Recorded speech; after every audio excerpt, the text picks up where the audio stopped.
Nous savons que Dieu est un être spirituel. À proprement parler, il n'a pas de sexe.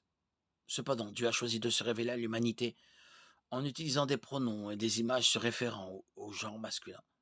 Dans la Bible, Dieu ne se désigne pas par des termes neutres, mais par des termes masculins.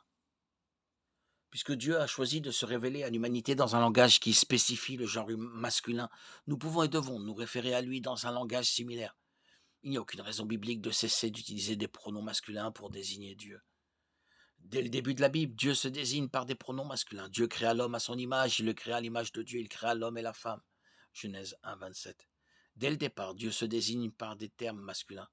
L'hébreu ancien n'avait pas de pronoms grammaticalement neutres, et de sorte que tous les éléments étaient intentionnellement dotés d'un genre grammatical masculin ou féminin.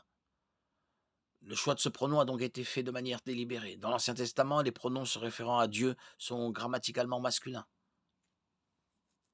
On retrouve les mêmes choses dans le Nouveau Testament. Les épîtres des Actes à l'Apocalypse contiennent près de 900 versets où le mot grec théos, un nom masculin, est utilisé pour désigner Dieu.